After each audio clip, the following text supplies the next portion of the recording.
காமேஷ், இங்க ரேஷன் கடை உள்ளிட்ட பல்வேறு விவகாரங்கள்ல புரிதல் இல்லாமல் தாவேக தலைவர் விஜய் பேசுகிறார். யாரோ எழுதி கொடுத்த ஸ்கிரிப்டை படித்து விட்டு சென்றிருக்கிறார் அப்படின்னு பேசியிருக்கிறார் உள்துறை அமைச்சர் திரு நமச்சிவாயம்.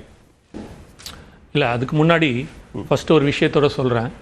ஒரு ஜனநாயகனாக அண்ணா கொள்கை எதிரியாக எதிர்க்கக்கூடிய பாஜகவாக நீங்கள் சொல்கிற ஒன்றிய அரசாக எடுத்து சொல்லக்கூடிய இருந்தாலும் அவர்கள் செய்த நல்ல காரியத்தை, அதாவது நல்ல காரியம்னா திறம்பட செய்த அவர்கள் திறமையான செயலுக்கு பாராட்டு சொன்னாரே தவிர வேற எந்த இடத்துலையும் இல்லை. இது நீங்கள் இப்படி கூட வச்சுக்கலாம். இங்கே நம்ம தமிழக முதலமைச்சர் கூட சொன்னார், இந்த ஆட்சி ஓட்டு போட்டவனுக்கு இருக்கும், ஓட்டு போடாதவனுக்கும் இன்னும் சிறப்பாக செயல்படும் அப்படின்னார். அப்போ எல்லாருமே பாராட்டினாங்க எவ்வளோ ஒரு பெருந்தன்மையான ஒரு ஆட்சி ஒரு முதல்வராக இருக்காருன்னு. அந்த பெருந்தன்மையோட பேசின ஜனநாயகனாக தான் நான் விஜய் நான் ஃபர்ஸ்ட் பார்க்குறேன். First point. ரெண்டாவது பாயிண்ட், இதுல நீங்க கேட்கும் ஜனநாயகன்னா எப்படி புரிஞ்சுக்கணும்? அது என்ன ஜனநாயக ரீதியாக கடமையை செய்து கொண்டிருக்கிற காவல்துறைக்கு சிறப்பாக செஞ்சா வாழ்த்துக்கள் சொல்றோம். இப்ப நீங்க சொன்னாங்க இங்க கூட தான் 32 இது நிபந்தனைகள் போட்டாங்க, அப்ப இவங்களை மட்டும் ஏன் பாராட்டுறாங்க, அது எதனா தமிழக அரசுலயும் போட்டா இல்லையா அப்படின்னு கேட்டாங்க. நிபந்தனைகள் எல்லா கட்சிக்கும் உண்டு நிபந்தனைகள், ஆளும் கட்சிக்கு கூட நிபந்தனை உண்டு. கரெக்டா? திமுகவே அரசு இங்க இருந்தாலும் அவங்களுக்கு சில நிபந்தனைகள் உண்டு. காவல்துறை சொல்லுவாங்க இப்படிதான் இருக்கணும்னு. அதை ஏற்றுக்கொண்டு செய்யக்கூடிய நிபந்தனையா இருக்கணும். இப்ப 32 நிபந்தனைகள் ஏற்றுக்கொண்டு செய்யக்கூடிய நிபந்தனையா இருக்கு. இப்ப கொடுத்திருக்கீங்க இதுக்கு ஈரோடுக்கு 84 நிபந்தனைகள் கொடுத்திருக்கீங்க. அந்த 84 நிபந்தனைகள் நிறைவேற்றவே முடியாத லெவல்ல இருக்குன்னு செங்கோட்டையன் சொல்லியிருக்காரு. இன்னும் 2 நாள் எக்ஸ்ட்ரா டைம் வாங்கிட்டு 16ஆம் தேதி 18ஆம் தேதி கொண்டு போறாங்க. இதுக்குள்ள முடிக்க முடியுமா தெரியல, நாங்க ட்ரை பண்றோம்ன்றாங்க. அததான் சொல்ல வரோம். பிரதமர் நரேந்திர மோடி அவர்கள் கோயம்புத்தூருக்கு வந்து ரோட் ஷோ நடத்தினாங்க, உங்களுக்கு தெரியும் நினைக்கிறேன். அந்த ரோட் ஷோக்கும் அதே மாதிரியான நிபந்தனைகள் விதிக்கப்படவே இல்லையே. காவல்துறை நிபந்தனைகள் விதிக்கப்படுது. காவல்துறை நிபந்தனைகள் விதிக்கிறத அப்ப 32 நிபந்தனைகள் போட்டதை ஏத்துட்டு போனோம். இப்ப நீங்க நேத்து போயிட்டு ஒரு பர்மிஷன் கேட்டிருக்காங்க ஈரோட்ல, சில நிபந்தனைகள் கொடுத்திருக்காங்க. அதை நாங்க என்ன சொல்றோம், முடியாதுன்னு உடனே கோர்ட்டுக்கு போலியே.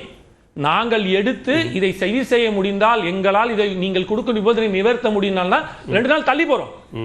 புதுச்சேரி பத்தி பேசுறதுல ஏதாவது சிக்கல் இருக்கா சார்? 16 18 புதுச்சேரி பத்தி பேசுறதுல ஏதாவது சிக்கல் இருக்கா? உங்களுக்கு ஏதோ இடையூறு இருக்கா? எந்த இடையூறும் இல்ல. சரி, புதுச்சேரிக்கு வந்துருவோம். நம்ம பேசலாம். இன்னைக்கு சப்ஜெக்ட் சொல்ல வர சப்ஜெக்ட் தான் நானும் உள்ள வரேன். இந்த ரேஷன் பொருள் சொல்ல வரீங்க இல்லையா, பிரச்சனை இருக்குன்னு. இது 2 விதமா பாக்குறோம். என்ன அப்படின்னா, ரேஷன் பொருள்ன்றது ரேஷன் அங்காடிகளாக தமிழகத்தில் இருப்பது போல் இல்ல. It is been treated as a fair price shop அப்படின்னு சொல்லி மாத்தி தான் அது ஓடிட்டு இருக்கு. ரெண்டாவது, அந்த ரேஷன் பொருட்கள் எதுவுமே சரி வர போகல. அது எதுக்கு யூஸ் பண்றாங்க அப்படின்னா, இப்ப சொல்றாங்க இல்லையா கொடுத்துட்டு இருக்கோம்னு சொல்லிட்டு, தீபாவளி, பொங்கல் இது போல் பண்டிகை நாட்களில் மட்டுமே அவர்களுக்கான அந்த இதை கொடுக்கறாங்க. பிளஸ் அரிசி ஏதோ அதுவும் இந்த 2 மாசமா கொடுக்கலையா. இது வந்து கல நிலவரம். அங்க இருக்கிற எங்க பசங்க கிட்ட போன் அடிச்சு கேட்டு என்னடா இஷ்யூஸ்னு கேட்டதுக்கு அப்புறம் ஆமாண்ணா இப்படிதான் இருக்குன்னு சொல்லி எடுத்தது. யாரு வேணாலும் போய் செக் பண்ணிக்கலாம். இப்ப புரிதலின்றி பேசுறாங்கன்னு சொல்ற உள்துறை அமைச்சர் நமச்சிவாயத்தினுடைய ஸ்டேட்மெண்ட் தப்பு. எல்லா தப்பு இந்த சென்ஸ்னா, அவர் ஒரு பாயிண்ட்ல என்ன சொல்றாரு, இவர் என்ன பாயிண்ட்ல சொல்றாருன்றத பார்க்கணும். எல்லாருமே தங்கள் ஆட்சி சிறப்பாக இருக்குன்னு தான் சொல்லுவாங்க. யாருமே வந்து விமர்சனத்தை ஆமா நாங்கள் தவறு செய்து விட்டோம் ஏற்றுக்கொள்கிறோம் சொல்றதுக்கான சார், நீங்க யாருக்கோ போன் அடிச்சு பசங்க கிட்ட கேட்டேன்னு சொல்றதுக்கும் ஒரு மாநிலத்தினுடைய பொது மக்கள் கிட்ட தான் சார் கேக்குறோம். உள்துறை அமைச்சர் சொல்றதுக்குமான வித்தியாசம் இருக்கு. அததான் சொல்றோம்ல, நானே சொல்றேன்ல. அது ரேஷன் கடைகளாக இல்லை, தமிழகத்தில் இருப்பது போல் அத்தியாவசிய பொருட்கள் எதுவும் கொடுக்கவில்லை. அததான் நாங்க சொல்றோம். அண்ணன் நம்ம செந்தில்வேல் அண்ணன் கூட சொன்னார் இல்லையா, தமிழகத்துல இருந்துச்சு பாராட்டல் தான் அது. இங்க தமிழ்நாட்டுல இப்படி இருக்கு ஸ்டேட் கவர்மெண்டா இருக்கும்போது. அதனால தான் சொல்றாங்க ஒன்றிய அரசு வஞ்சிக்கிறது. எடுக்கும் போதே சொன்னார் தெரியுமா, இந்த ஒன்றிய அரசு இருக்கே அப்படின்னு தான் ஆரம்பிச்சாரு. அது வஞ்சிக்கிறது. அதுதான் நீங்க சொல்றாங்க 16 முறை நடந்துச்சு. மாநில அரசு அந்தஸ்து கொடுத்துருங்க, அப்ப அது ஸ்டேட் கவர்மெண்ட் பாத்துக்கும், மக்களுக்கு தேவையான எல்லா அத்தியாவசிய பொருட்களும் போகும்.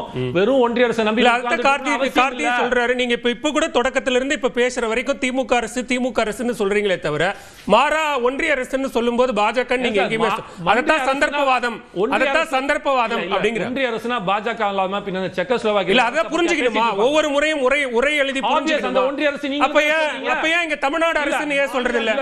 இங்க தமிழ்நாடு அரசுன்னு ஏன் சொல்றது இல்ல? தமிழ்நாடு அரசுன்னு ஏன் சொல்றது இல்ல?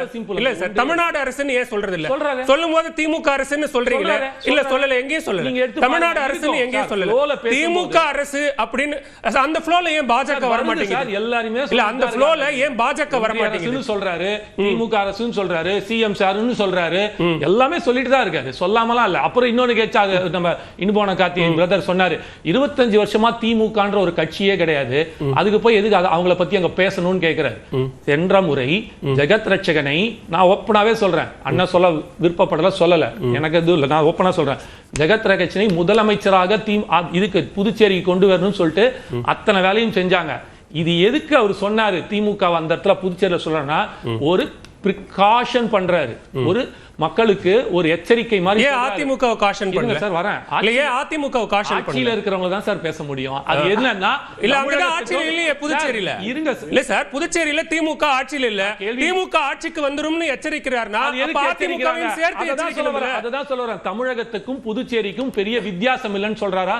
ரெண்டுமே ஒரே மொழி. இப்ப அதிமுக புதுச்சேரியில ஆட்சியில இருந்திருக்காங்க சார், ஏன் அதிமுகவையும் சேர்த்து எச்சரிக்கல? தமிழ்நாட்டுல எது நடந்தாலும் புதுச்சேரிக்கும் அது ஒரு பாதிப்பா இருக்கும். புதுச்சேரியில நடக்குது தமிழ்நாட்டுக்கு இல்ல. நானும் அதுதான் கேக்குறேன். அதிமுக பாஜக கூட்டணி அரசு கூட்டணி இங்க தமிழ்நாட்டுல ஆட்சி அமைப்போம்னு சொல்றாங்கல்ல, அவங்களுக்கு புதுச்சேரியில ஆட்சி அமைப்போம்ங்கிற எண்ணம் இருக்காதா? மாடல் நடக்குது. இல்ல நான் கேக்குற கேள்வி எடுத்துக்கோங்க கமேஷ்.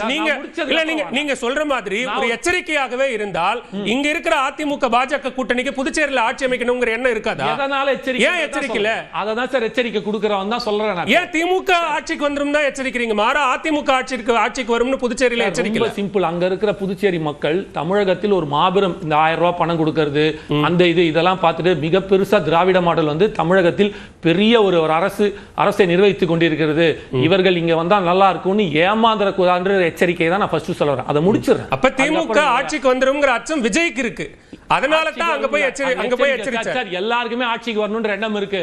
அதிமுக வரணும், பாஜக கூட தான் சொல்லியிருக்காங்க என்டிஏ கூட்டணி தான் ஜெயிக்க போகுதுன்றாங்க. அதனால ஒவ்வொருத்தருக்கும் ஒவ்வொன்று இருக்கும். நாம என்ன சொல்றோம், ரொம்ப சிம்பிளாக ஒரு இடத்துல இப்ப யார் இருக்காங்க, திமுக தான் இங்க வந்து தமிழகத்தில் பிரதானமாக ஆளுங்கட்சியா இருக்கு, அவர்களை எதிர்த்து நிக்கிறோம் தான் வரும். அப்போ நாங்க வந்து இந்த இடத்துல எங்கேயுமே விஜய் நான் முதல்ல எதிர்கட்சியா வரேன், அதுக்கப்புறம் இல்ல 3வது கட்சியா வரேன், 4வதா வரேன், தோற்றால் ஜெயித்தால் மகிழ்ச்சி, தோற்றால் பயிற்சிலாம் சொல்லிட்டுலாம் வரல. அவரு புல்சை அடிதான் வந்தா தட்டி தூக்குவேன், இல்ல மாற்று கருத்தே கிடையாது. எனக்கு 2 பேரும் தேவையில்லை. சரி, அடிதா அப்படின்னு நீங்க சொல்றதுனாலதான் செந்திலும் சொன்னாரு, நம்ம தொடர்ந்து செய்திகள்ல பாக்குறோம். 2 நாளைக்கு முன்னாடி போராட்டத்துல கையை கடிக்கிறாங்க, இன்னைக்கு தாவேகவுனுடைய பரப்புரை கூட்டத்துக்கு கை துப்பாக்கியோட கூட்டத்துக்கு வராங்க. இதெல்லாம் ஏற்றுக்கலாமா, ஆதரிக்கலாமா? அது லைசென்ஸ்டு எடுத்துட்டு வரலாமா? இல்ல அதுதான் லைசென்ஸ்டு கன்னாவே இருந்தாலும் எடுத்துட்டு வரலாமா? தடுக்கப்பட்டது, அது லைசென்ஸ்டான துப்பாக்கி தான் தடுக்கப்பட்டது, நிறுத்தப்பட்டுச்சு. ஓகே, அடுத்தது நீங்க சொல்றீங்களே, நீங்க சொன்ன மாதிரி ஜனநாயகம்னு சொன்னீங்களே, அப்ப துப்பாக்கிக்கும் விஜய்க்கும் நெருக்கம் இருக்காங்கிற கேள்வி வந்து கைய கடிச்சதுன்ற வந்துக்கு அவருக்கான அந்த தண்டனைக்கு கேஸ் போட்டு எடுத்துட்டாங்க. நீங்க கைய கடிச்சது வச்சு சொன்னீங்கன்னா, ஒரு பரப்புரை அதாவது ஒரு பெண்களோட பொதுக்குழு கூட்டத்துல வந்த காவல்துறையோட சட்டக்குள்ளே கை விட்டுனோன்னு நாக்கின்லாம் இங்க இருக்கிறாங்க. அப்ப அதெல்லாம் எந்த கணக்குல இருக்குன்னு எங்களுக்கு தெரியும். நீ ரொம்ப கொச்சையா பேசுறீங்க. வேற வழி இல்ல, ரொம்ப கொச்சையா பேசுறேன். நானும் கொச்சையா தான் சொல்லி என்ன கொச்சையா பேசுறேன்? என்ன சார் என்ன கொச்சையா பேசுறேன்? நான் என்ன கொச்சையா கேட்டேன் நீங்க சொல்றீங்க? நான் பொதுவா தான் சொல்றேன். என்ன கொச்சையா கேட்டேன்? நீங்க பயன்படுத்துற வார்த்தைகள் ரொம்ப கொச்சையான வார்த்தைகள், ரொம்ப கொச்சையான வார்த்தைகள், ரொம்ப கொச்சையான வார்த்தைகள், ரொம்ப கொச்சையான வார்த்தைகள். அப்ப கையை கடிக்கலாம்னு அர்த்தமா? இப்ப அவங்க பண்ணது தப்புன்னு சொன்னா கையை கடிக்கலாம்ங்கறத ஆதரிக்கிற மாதிரி அர்த்தம். நியாயப்படுத்துறீங்க, அதுக்கு தான் நீங்க நியாயப்படுத்துறீங்க. கையை கடிப்பதையோ துப்பாக்கி கொண்டு வரதையோ நியாயப்படுத்துறீங்க. கேஸ் போட்டுருக்கு. அத ஏன் நான் சொல்றேன், கேஸ் போடுவாங்கன்னு தெரியாதா? கையை கடிச்சா துப்பாக்கி கொண்டு வந்தா கேஸ் போடுவாங்கன்னு தெரியாதா? அதுக்கு பின்னாடி என்ன நடந்துச்சு? மணமகள் மன்றம்னு சொல்லிட்டு அந்த 100 மீட்டருக்குள்ள இருக்கிற ஸ்கூல் பக்கத்துல ஒரு பெரிய இத நடத்திட்டு இருக்காங்க, டாஸ்மார்க் வச்சு. அந்த இடத்துல போய் போராடிட்டு இருக்காங்க. இத பத்தி பெருசா பேசாம இந்த ஒரு சின்ன விஷயத்தை மட்டும் எடுத்து வச்சு பேசும்போது அப்ப இது மடை மாற்றமாக மாற்றப்படுகிறது. இது நடந்தது தவறுன்றதை ஏத்துக்கிறோம், ஆனா இது மடை மாற்றம் செய்யப்படுகிறது இல்ல. அப்ப இத நான் எடுத்து வைக்க தான் சார். இப்ப எந்த இடத்துல கண்டிச்சீங்க? இல்ல இப்ப எந்த இடத்துல கண்டிச்சீங்க? கையை கடிச்சதையோ துப்பாக்கி கொண்டு வந்ததையோ எந்த இடத்துல கண்டிச்சீங்க? காவல்துறை விடுங்க சார், அவங்க கடமையை அவங்க செஞ்சாங்க. தாவேக என்ன செஞ்சுச்சு? தாவேக என்ன செஞ்சுச்சு? அதுதான் சொல்றேன். தாவேக எந்த இடத்துல கண்டிச்சிச்சு அந்த மாதிரி எல்லாம் செய்ய கூடாதுன்னு? இது நடந்துச்சுன்னு சொல்லிட்டு எடுத்துருக்காங்க இங்க சார். காவல்துறை கண்டிச்சாங்க சார், தாவேக என்ன பண்ணுச்சு? அந்த கட்சி மாவட்ட செயலாளர் போன் அடிச்சு சொல்லி இருந்திருக்கலாம். என்ன போன் அடிச்சு? இப்ப இதே இன்டர்பிரேஷன் இதையும் புரிஞ்சுக்கணுமா? இதையும் புரிஞ்சுக்கணுமா? நீங்க ஒன்னொன்னுக்கு உட்கார்ந்துகிட்டு நீங்க உட்கார்ந்து அறிக்கை கொடுத்துக்கிட்டு இல்ல சார், இதெல்லாம் பிரச்சனை.